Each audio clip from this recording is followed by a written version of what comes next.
May babaguhin ako yung pangako. Kaya lang, sa tagal ko nang nabuhay sa mundo, tapos nagawan ko na ng paraan paano siya ma-make-upan, matago, tapos may angkop sa mga pananamit ko, sa itsura ko. Hindi ko nababaguhin yung Wala ka namang dapat baguhin. Dahil napakaganda mo. Ang dapat mo lang baguhin kapatid mo. Kumuha ka ng ibang kapatid.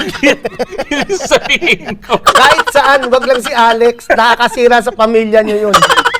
Ano sinasabi niyan si Luis? Ang laki daw ng panga mo, sinaway ko nga. Sabi ko, ikaw wala kang...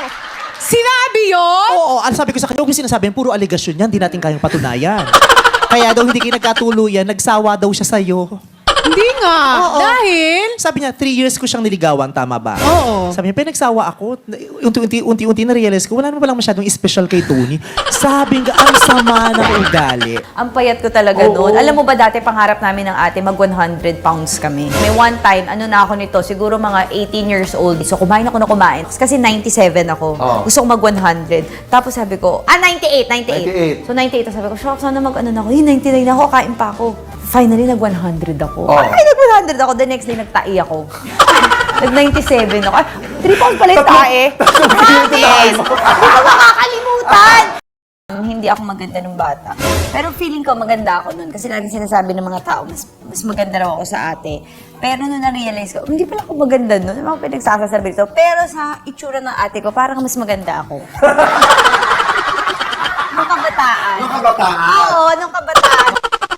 Na-mesmerize ka sobra kay Regine. Idol ko siya talaga. Yes. First time ko siya nakita dati, nasa Itbulaga dressing room. Nag-uusap-usap kami nila Paolo Ballesteros. Tapos biglang pumasok siya. Guest siya. Tapos gumanon ako. Sabi ko kay Paolo, umiiyak ako. Ah, talaga. Oh, so, Sabi ni Paolo, sobrang bakit? na-starstruck ka sa kanya yan. Oo. nandyan. Yes. Si Miss Regine. Tignan mo naman yung kilig dun sa mukha mo. Sa Milby, nalink pala sa yan. Wow.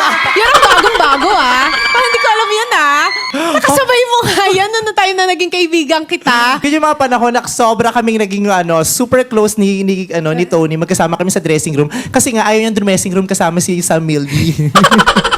Pag nandito na lang kay Vice Ganda, kahit di niya ako kilala, sumama siya sa dressing room. Naging close kami. Araw-araw, Sam Milby ang topic namin.